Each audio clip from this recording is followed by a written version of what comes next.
So today, dahil gumawa tayo ng talo, gagawa naman tayo ngayon ng talo soap. So, pag-usapan muna natin syempre yung mga kakailanganin natin.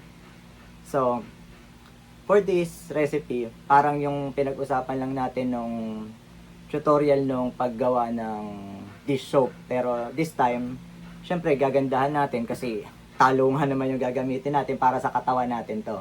We'll be making talo soap na syempre may healing properties. Gagamit tayo ng dalawang other oils na maganda sa katawan natin, pero syempre darating tayo dyan. Yung ingredients natin will be your talo.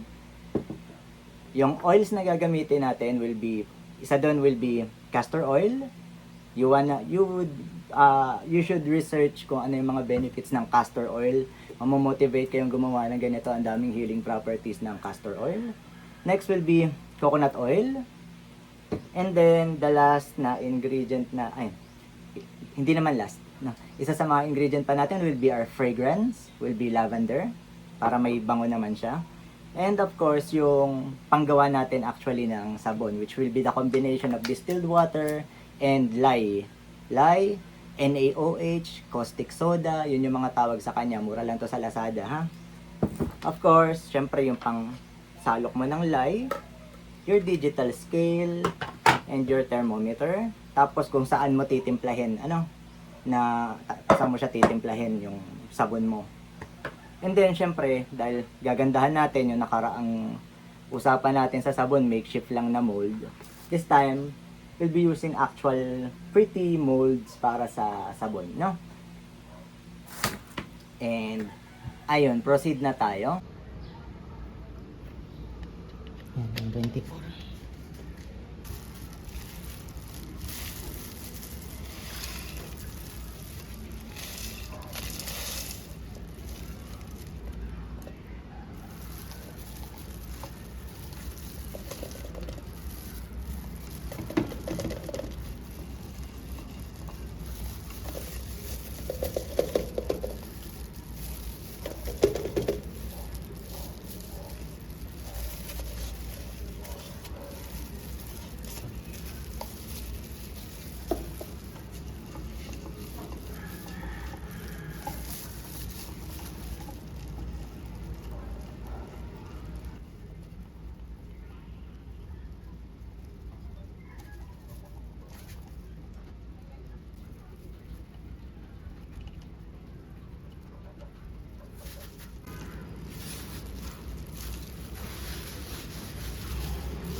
Okay, just in case curious kayo kung paano ko tinutunaw, parang double boiler ang approach. May water, very low heat.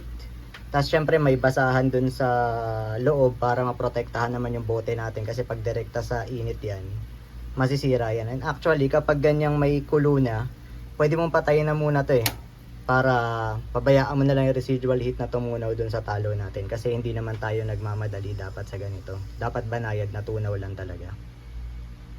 Okay, ito na yung 408 grams natin ng talo.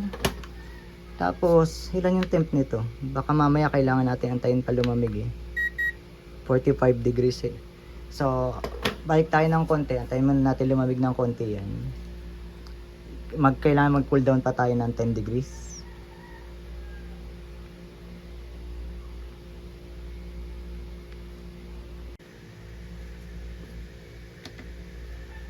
So, abang inaantay natin lumamig yung talo natin, buti pa magsukat na tayo ng coconut oil and castor oil natin. Parehong tig 23 grams.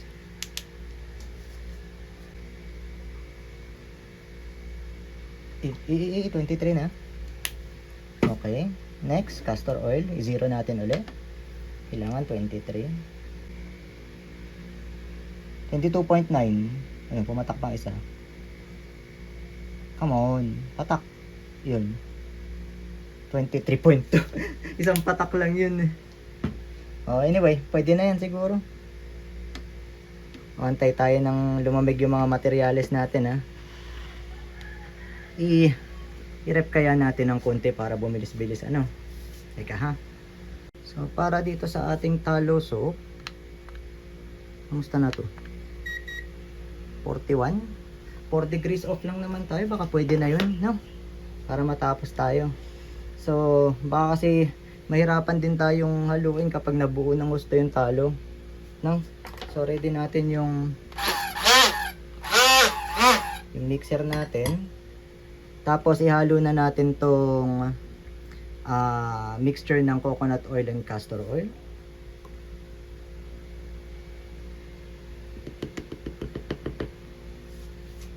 Kailangan ata natin ng spoon for this. There you go.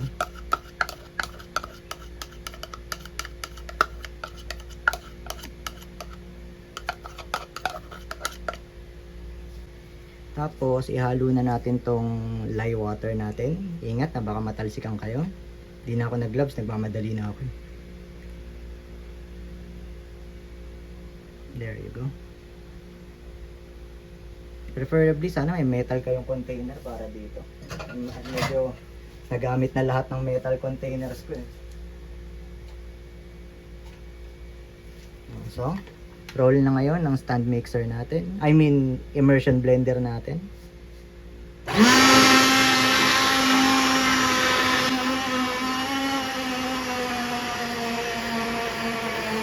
Parang sa baba lang yung namekos-mekos niya. Teka ha, dahan-dahan tayo dito. Mukhang may mali tayo nagawa. Pero ayun, nahabol naman natin. Dapat pala konti-konti lang, no? Ayun, nahabol pa natin. Konti, halo. Kaya pala ang lapot ng feeling dun sa ilalim. Halo ng konti, angat ng konti. Okay.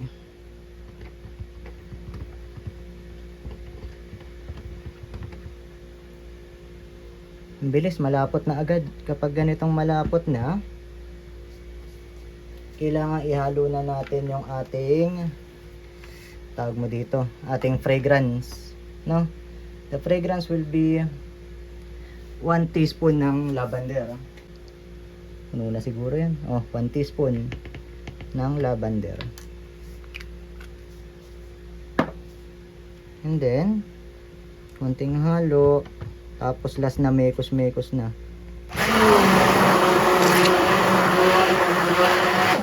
Oh, enough na yun. Bango.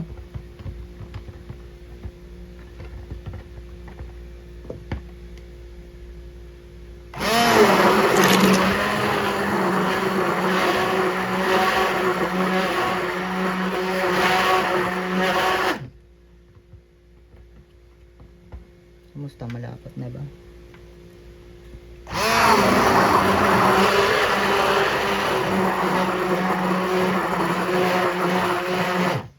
Crazy na dapat labanan mo tong ano, no? Tong immersion blender kasi ano pala niya, default pala niya na parang sumisisid siya. Ayan, malapot na. Pwede na natin i-transfer to sa molds natin. Pero balik tayo sa usapan nitong immersion blender. Parang ano pala siya? Gusto niyang umiilalim ng umiilalim. Yung sinasagad niya yung sarili niya doon sa ilalim. Bango. Okay, so ito na yung mold natin. I think it's good practice na maglagay tayo ng something to na pagpapatungan niya kasi silicone to, yung hirap buhatin yung kapag ano, kapag may laman na, no? So ayan, magandang practice na may ganito tayo para tayong may tray. Hopefully magkasya tong pinaggagawa natin na talo soap papunta dito sa mga mold natin, no? So sige, ay yung lapot mo agad, goodness, bad practice yung ganito na nilaputan agad. That is bad practice. Anyway, there's always room for improvement. Pero anyway, ayan, isiksik lang natin ng ano, siksik lang natin, no? Pwede naman yang ano, pwede naman natin ipalitada ng ganyan, oh, di ba? Siksik mo doon.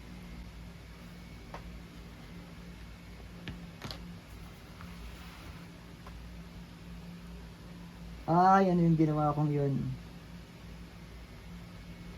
Siguro hindi na natin pwede galawin to. Okay na, ang itsura. Hanap na lang ako ng kapiranggot na lalagyan itong isa. Tapos, we'll be coming back after 24 hours to pop those of the mold para ma-cure na natin. Okay, it's been 24 hours para sa ating tallow soap. Hey! Yun. So ito, dahil hindi pa naman natin siya kagad pwede gamitin after nating i-pop from the silicone, no? Kailangan meron tayong parang barbecue rack kung saan natin ilalagay para mag-cure for gaano katagal? 1 month. Kasi yung mga looban niyan, mukha lang siyang matigas na dito. Pero yung mga looban niyan, ano pa yan, malambot pa. Pag nabasa agad yan ng tubig, matutunaw agad. And that's, talo tayo sa ganong klaseng concept. Hindi pa yung kompletong sabon, ika nga. So, ang bango. so,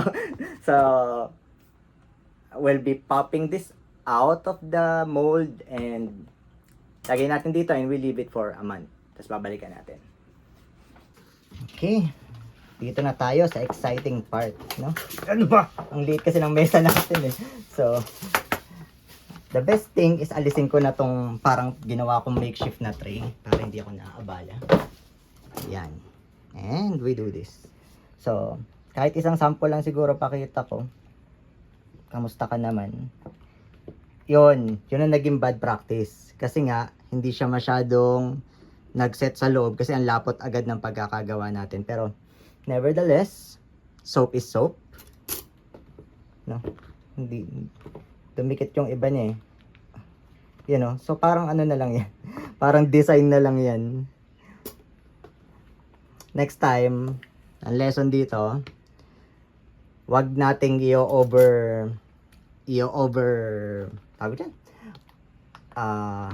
overhalo para mag-adhere siya sa mold natin, no? Pare-pareho yan, no? Mukha tuloy, ano? Dito lang yung maganda. O yan, ganyan na lang natin para presentable yung itsura. O kaya, mas magandang tayo na lang yung naghihiwa rather than ganito. Pag masyadong malapot yung pagkakagawa kasi natin, hindi kumakapit masyado sa mold.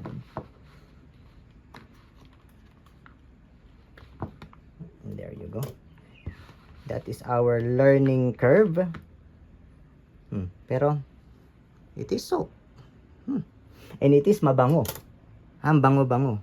Ito, yung natira kasi nga hindi nakasya sa mold. Ito yung good luck sa atin. Kung matatanggal natin, nilagay ko lang siya sa paper cup.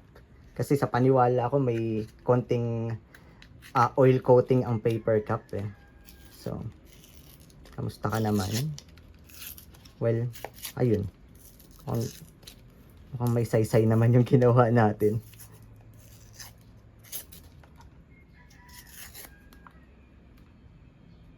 Okay.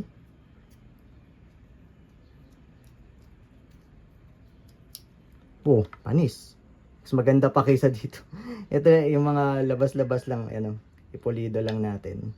Pero anyway, at least meron tayong bilog, meron tayong square, no? And kung amoy at amoy din lang ay ang bango. Ang bango talaga. So, ayan na yung gawa natin. Babalikan natin to after 1 month. Tapos balikan ko kayo para sa feedback ng testing kung bumubula nga ba talaga yan or kung ano ang feeling niya. Okay? Ayan, naka-1 buwan na po tayo ng pag-aantay for the curing period ng ating tallow soap. Tapos, ngayon, talagang hard soap bar na siya. So, of course, we will need to test this kung talagang gumagana sa skin natin. Kasi, nandito na tayo sa Coco tatanungin. Ito na yung tatawagin kong medyo scary part. Kasi, bakit scary? Kasi, kailangan testingin natin sa sarili natin. And, malaman natin na hindi niya i-burn yung skin natin kasi kapag ginamit mo talaga ng maaga, 'di ba gumawa tayo ng 1 month ago. Pag ginamit mo agad yun in 1 week, 2 weeks, hindi pa na convert ng totally into soap, yung hindi pa nag-combine ng maayos yung lye and yung fats. So kung merong ditong excess na lye, it will burn our skin kapag tinesting natin. So mabuti pa magkaalaman na tayo ngayon. Punta tayo doon sa CR natin. Teka, lipat ako Okay, kuha tayo ng isa. So hopefully you're seeing this right para hindi sayang ang footage natin. So of course, basahin natin and we apply it on our skin. And tingnan natin kung bumubula naman talaga siya, no? As you can see. Wow. Check that out. Ayan. Mabula naman siya and madulas naman sa skin, and for the sake of the experimentation, I'll be leaving this for a few minutes. 2 minuto siguro katalo na. And pakiramdaman natin kung there will be a burning sensation dito sa balat natin. Pero ang tunay na recommended kasi na curing time para sa soap is up to up to 6 weeks. Pero ito ginamit na natin in 4 weeks kasi 4 to 6 naman yan. So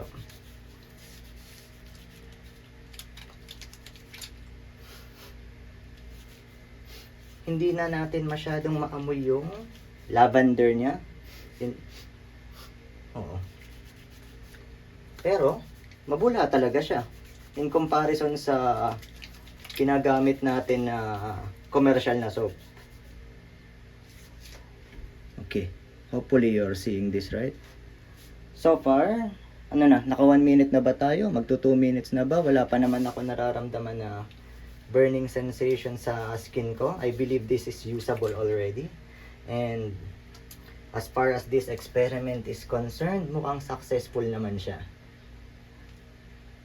Panlawan na nga natin. Yep. Not a single sensation of burning.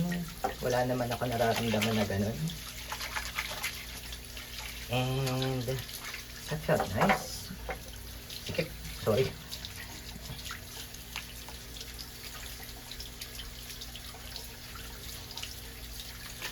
Ayan. Ngayon, nakagawa na tayo ng sabu. Ay, yung relo natin. So, ayan. Dalawa na natin lahat. And nakagawa na tayo ng soap, and it is sorry, lipat tayo uli Okay, feedback tayo for this talo soap na ginawa natin after natin gamitin kanina. So, lumipas yung after kong tuyuin yung braso ko. Parang parang syempre bago sa pakiramdam natin yung ngayon lang tayo gumamit ng ganito. So parang bago sa pakiramdam, ang una ko naramdaman is parang nababanat yung balat ko, and hindi ko pa nararamdaman yung parang kung nakakapag-moisturize ba siya or anything. Pero after niya matuyo, and I think 2 minutes na after niya matuyo, tsaka ako nararamdaman na it feels really nice. Siguro after ma-absorb nung balat ko yung lahat ng ingredients na meron yung soap natin, talo, castor oil, coconut oil, it really feels nice actually. So I'll be sticking with this recipe from now on, and ito na yung gagamitin namin dito sa household. Wala namang burning sensation na gawa ng sobrang lye. So as far as this experiment is concerned, okay na po tayo dito sa product natin na to. Tapos sa usapan ng storage, I'll be using cling wrap. Parchment paper muna. Balutin natin ng parchment paper. Then, tsaka tayo magbalot ng cling wrap para sa waterproofing ng storage natin. And, yan na po yun. So, hopefully magamit po ninyo yung knowledge na share natin ngayon. It will be more beneficial for you and your family to use something that is natural in comparison dun sa mga commercial soaps na ginagamit natin ngayon. Well, para sa akin, based sa naramdaman ko ngayon, kasi ang dulas niya talaga no? So, di naman sa sa exage na madulas, pero in comparison dun sa feeling ko lagi, I like this feeling right now na after ko gamitin yung soap na to. So, Hanggang dito na lang po. Maraming salamat po sa panonood ng video. Sana po magamit ninyo yung tinuro natin today. Thank you.